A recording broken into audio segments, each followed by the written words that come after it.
You don't have to wear a hat, Dean. What's up, everybody? What's happening? What's going on? What's shaking bacon? Do you like bacon? I love bacon. I know you do. I, Any normal person likes bacon. How's oh that? man, Piss some people off. I was a vegetarian for years, Yeah. and I'm going, yeah, but I love bacon, and I love a great piece of beef, a great steak, a great burger. Give me a great turkey sandwich, or It's like your whole life has an asterisk. It's like your head with an asterisk on it. It's like I'm a vegetarian, but I like bacon. I like beef. I like pork chops. Yeah. I'm not big into lamb. I love chicken. Oh, I love me some chicken. Um, so yeah, it's interesting. So I used to be a vegetarian, but I got over it. Is that what you're saying? No, I just, everybody, the doctor, and because I lose weight so quickly, and I had to, I just needed it in my diet. I needed the protein in my diet, There you go. and I wasn't Keep fighting it or telling resisting. yourself I'm that. like, okay, if that's because my wife says you're wasting away. I could Uh, see your bones. So yeah, she's counting your ribs. yeah, It's kind of like, hey, it's kind of gross. How about a but cheeseburger? it's one of those genetic afflictions my There you family go. has, and So everybody else hates us because of it. I would love to hear the whole hero's journey of that. I was a young lad, decided that I wanted to investigate different diets. And so I said, you know what, I want to be a vegetarian. But immediately I started getting into trouble. And I realized that scurvy is a bad thing, and rickets and Yeah. all the things that happened. Then I finally hit rock bottom when my wife was playing xylophone on my rib cage at our wedding. That's when I realized that cheeseburgers are good. Yeah. And so I embarked on a journey to eat every cheeseburger I ever met. And I transformed into the cheeseburger eating champion of Dubuque or wherever you live. Subtitled Fat, Sick, and Nearly Dead. So then I transformed into a superhuman eating machine who is able to balance through the power of keto and full original Coke, a diet that is both peppy and well balanced. How about that? Oh, man, what a journey. But here, the hero dies at the end. It's like Titanic or Gladiator. That's why I want to talk to you about Dr. Schmegley's, I don't know, cholesterol buster pills and snake oil. So, interestingly enough, the reason I have this up is because we're doing a story sprint in content marketing scripts.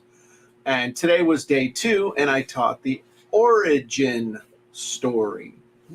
And the origin story, we talked about the fact that the origin story is actually a form of the hero's journey. And there are other forms of the hero's journey, the Epiphany Bridge, the origin story. There's, rags to riches. There's all kinds of different variations on that theme. But one of the things that I noticed, Dean, is that what makes it all different is this part right here. The agent of change at this point in the story is what dictates whether it's an origin story versus an epiphany bridge versus, there's I think it's story brand or whatever. When you're making the hero's journey of the story, the hero's journey, the agent of change is either the guide or the product. That's the sneaky thing that they do. That if you want to build this around your story or your brand, you're either you as the guide or your product, and the hero is the customer. That's the secret sauce. So I saved you like $20 buying the paper bag. So that's what I've been doing today. Any Nice. So thoughts? when you say the change, so what is the difference between an origin story? So are you saying, I want you to go back and clarify here between the origin story and the Epiphany Bridge. Okay, so when we look at any type of sales story, and specifically the origin story and the Epiphany Bridge, the purpose of this is to have the person go from my life sucks over here to over here is Puppies and rainbows. like unicorn farts and that smell like cinnamon And toast. cinnamon toast, you know. So there's the thing over here is salvation. Okay. So The sky's the difference between the now you got me, you know. Yeah. You know, so angels on high. there's a really simple distinction. All right. And this is where people make stuff too complicated, but people have to sell books and courses. I understand this. But if you look at the hero's journey, my life, it didn't really suck. It's just kind of like blah, you know, it's not awesome. And then, yeah, well, you're not even stuck. You're just not even doing anything. It's like inertia.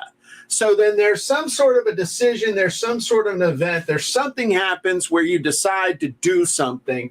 And immediately there's some sort of conflict that happens here. Immediately there's conflict because you got to do something and stuff doesn't work out the way. And you just kind of like you remember Song of the South when they were attacking the little tar baby thing. It's like one hand in, and they kick him and stuff. And now you're like stuck. Okay. So then you go from conflict from bad to worse. So things start getting really bad. You know, it's like I tried to do this and now I'm in. Yeah, you think about a project. It's like, hey, you know, I can fix that plumbing, Dean. Yeah, honey, I can fix the toilet. Oh my, just a little leak. I'll watch a YouTube video. It'll be awesome. So then things go from bad to worse. The water starts shooting out from the wall. Some pipe breaks off in the middle, and that's when you hit rock bottom. That's when it's like, oh my God, everything has gone to hell. The dog is even over looking at you, pointing, going, Mom's going to kill you. You know this, right? The dog is even turned against you. Now, at this point, there is a discovery, there is a decision, or there is a guide shows up. Somebody shows up, it's like, I was just going through the neighborhood and wondered if you needed an on the job, you know, the plumber. Or there is an epiphany. An epiphany is when you have a realization. That's what an epiphany is. You have a realization that, you know, I've been screwing up. I need to do something different. I can't keep going the way that I'm going. And then that epiphany is what is the agent of change. Whereas in a quote unquote origin story, the origin story can be a discovery. It can be a decision that you made. It could be a guide showing up, or it could be an epiphany.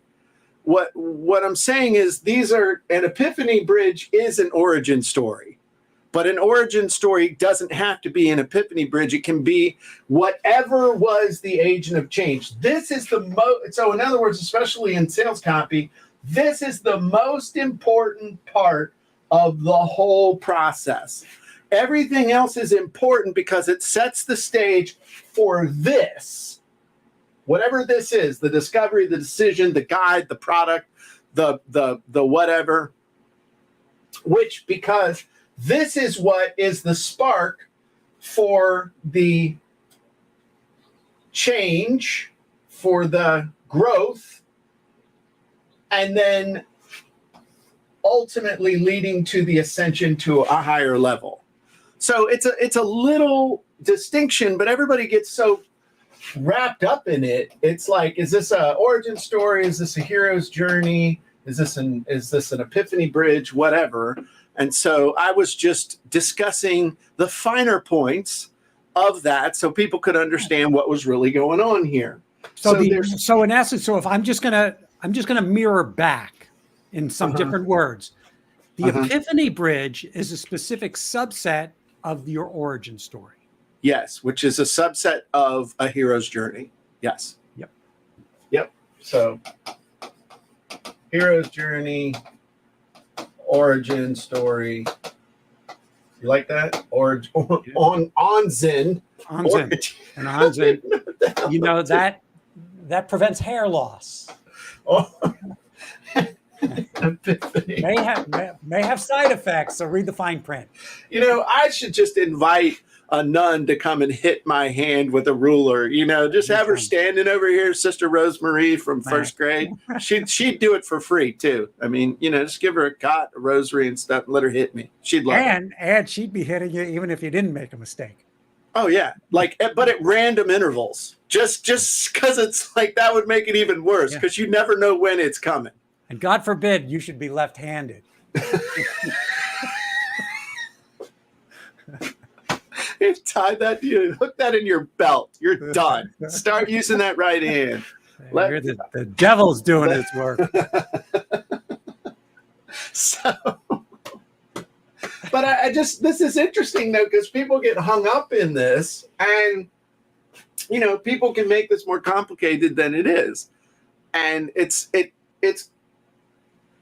cool and powerful when you understand it in its essence, as opposed to when everybody starts, oh, that's really awesome, let me take that and put my unique spin on it so that I can make everybody think I'm amazing. I'll tell you something else that's pissing me off. This pissed me off too. I have read 3 books in the last week and a half about everything from content marketing to story this or other stuff. And it's like they're all reading from the same hymnal, man. There's some master book that these people are all reading or something, but you can tell that they've never done it. Oh, because they all tell you that you need to develop. One called it a customer profile. Another one called it a customer persona. And I don't remember what the other one said it, but they all were, no, they didn't. None of them said avatar, but they all were saying you have to know their age.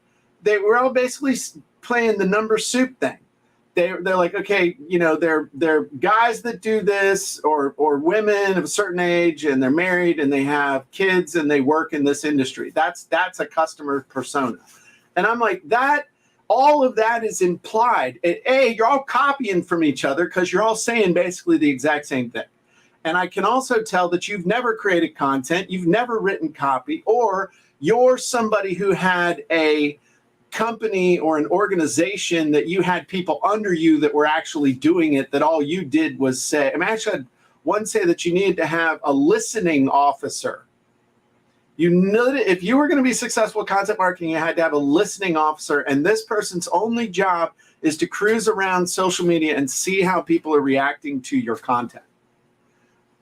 But the way they were telling you to make content was totally nonsensical and made absolutely no sense. Therefore, that's why it was nonsensical.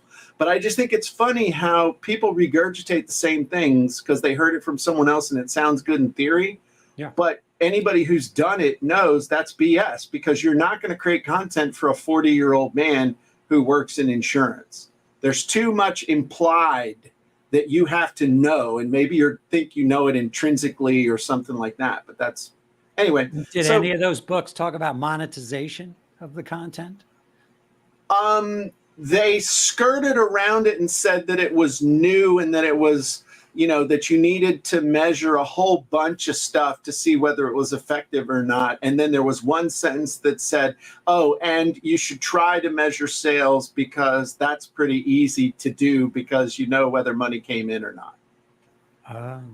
Yeah. So a whole book on content marketing. And here's the other thing. If that's what you got now, I'm just going off of what you said. Right. What was the whole point of the book? What is the end result of reading this book? Did they think about that? I mean, what does it mean to write good content? I mean, what was the whole point of either of those books. Well, that it proves to your customers that you're doing more than just trying to sell them stuff. It was very squishy. It was extremely squishy. I didn't like it. So anyway, I just thought, because when we talk about avatars, because Robert just says generating an avatar is certainly an area where I feel lacking. Understanding your customer, it's like, if you understood your wife, my wife's, 5'8", 38, 26, 38, whatever, it's like, hey, I understand what that means, but that's not her. It's likes, dislikes, pains, fears, desires, aspirations, beliefs, all these things are what make up the person that you're going to communicate with to be able to create content, create copy, create messaging that's actually going to get people to pay attention, Mm-hmm. And I think that's critical. So there you go. Hey, here's something else kind of fun. I'm just skipping all over the place, man. I should have taken my Ritalin today, but I didn't. Yeah. Not that I've taken Ritalin. You should have taken your Anzin. My Anzin. Yeah. Yeah. I don't know if that helps me with just hair loss. An aspiration. No, I should have taken it because my beard's falling out. Hey, you cut it though. I like it. I like the it's the you went counter nanny goat look, right? Yeah, my mom was happy. She didn't like it. Did you know that there are 23 ways, 23 different categories of content, 23 different not modalities, but 23 different types of content you can create that have nothing to do with creating how-to content. Everybody's like, oh, if I teach somebody something, I only got to tell them what to do and then I run out. There are 23. My team and I were able to isolate 23 different specific types of things you could create content around that have nothing to do with how-to. It's over here on my board. I'm going to teach a class about that coming up soon, either in Content Marketing Scripts or the Jim Edwards Method Premium. It's interesting. Yeah. So, and the interesting thing is that those different types of posts can have different intentions behind them. One can be money posts, so trying to drive people specifically to something that they're going to buy. One and another intention can be just activating the algorithm, making old Zucks become somewhat titillated and activating his algo gland or whatever they call it over there. And then the other would be a recruiting post, one to be used to gather new folks into the fold. Dean, have I titillated you, interested you at all in this? Would you be interested in knowing the list of 23 types of content you could post? See, you've created a desert, which I'm crawling across, and you're holding the only bottle of water.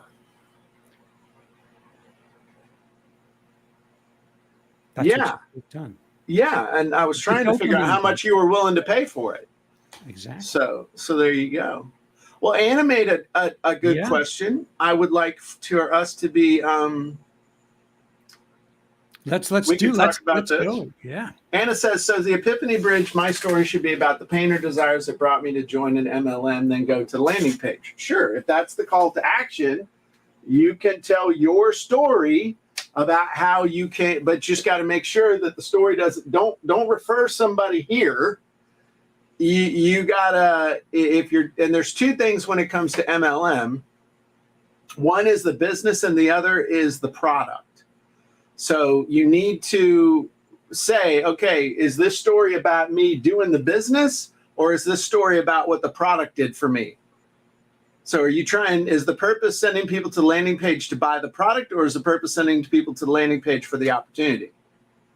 So that's a key distinction that you need to make there. But either way, when you make that referral, you better be over here.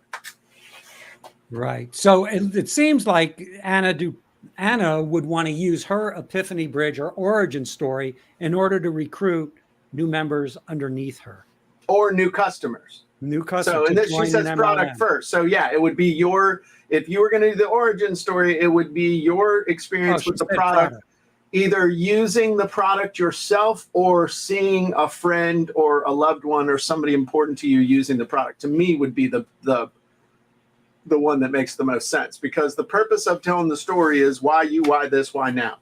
Right. And Anna just clarified product first. Yes, she did. That's why I flashed it up on the screen. There you go. Dean, the Dean screen, as opposed to the Jimbotron.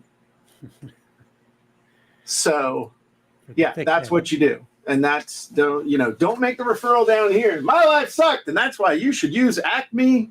No. My life sucked. Okay. Now you're going to refer me to something? No. Then a friend of mine introduced me to this, or then I saw somebody using that, and they were able to transform their lives. Glowing? Why? Why is your skin glowing? Where did your age spots disappear? Where'd they go? Yeah. Love canal. Just started drinking water out the look ditch. more regular than I used to. You You sound more regular. I'm not hearing you. You're behaving less constipated Yes. than usual. You're less on edge. You're not as agitated. You're not squirming in your seat. Yeah. You're not standing, shuffling from side to side anymore. You're standing still. What happened? What? Nice. Well, there you go. So you don't look like you're not listening to me anymore. You look like you're distracted thinking about frequent trips to the bathroom. And let's really get down to the nitty gritty of it. So, and Anna said, and pretty much do the same to recruit. Again, it's the same kind of pathway. I was kind of I was in my job. Things were great. Then I decided, everything went to hell, blah, blah, blah. And then I decided, you know what, I'm tired of this. And I decided to build my own business. And I knew that the best way to build my own business was to be able to, I needed something that met all these criteria, which obviously the MLM is going to meet the criteria. And then, so as soon as I did that, I started diving into the training, and I started this whole transformation, diving into the training, working with my upline. They were helping me to do this stuff. I saw that this was an easy duplicatable business. And so here I am making my business and helping other people to do the same. So wherever you are in the business, it should be kind of like right here. And they're like, oh, that's really cool. I hate my job. I hate my boss. Let me do that too. Right. And Anna, what can make it even more powerful, and only if this has happened to you, is if you've heard about MLM and you've heard about all the negative things about MLM and you're just horrible. It's the last thing I wanted to do. I wanted out of my job, but MLM, there's just no way I was going to do that. And then something happens where you go, oh, wait a second. Right. That's even more powerful. And the big thing, you could tie it back to the product. That's what I see a lot of people do. It's like the product is awesome and it sells itself. Oh, and by the way, it is MLM. And so if you're interested in the building on, if you're interested in building an organization, you can do that. If you just want to sell the product, then you can just sell the product. That's the takeaway that works well for that. No, Eugene, it's not a pyramid scheme. But that's where you always want to be like, the product's so good it sells itself. And I have a lot of people that, like, I just want the product, I don't want to do it. And then they realize that they can, they can get a discount if they become a distributor. And so that's what a lot of people will do. So anyway, there you go. And Robert made a good comment in there as well. So that's awesome. All right. Well, that was fun, Dean. Our little coffee chat for the week. Now it's time to get down to some serious drinking, and just don't spill it. Oh, there you go. All right. Great job. If you want to learn how to write great copy, head on over to copywritingsecrets.com. Get a free copy of my book, Copywriting Secrets. Just pay a small shipping and handling. With over 85,000 copies sold, it's been called a modern day classic. If you want somebody to write your copy for you, contact Dean at, onebigIdeamarketing.com. and that's the website. letter one. Yes, the letter one. One is the loneliest letter that you'll ever do. Especially if it's a number. Cool. Nice work. No, in all seriousness, it's the number one, bigideamarketing.com. Right? Right. That's the website. Yep. Check it out. All right, everybody, have a great day. We'll see you next time. Bye.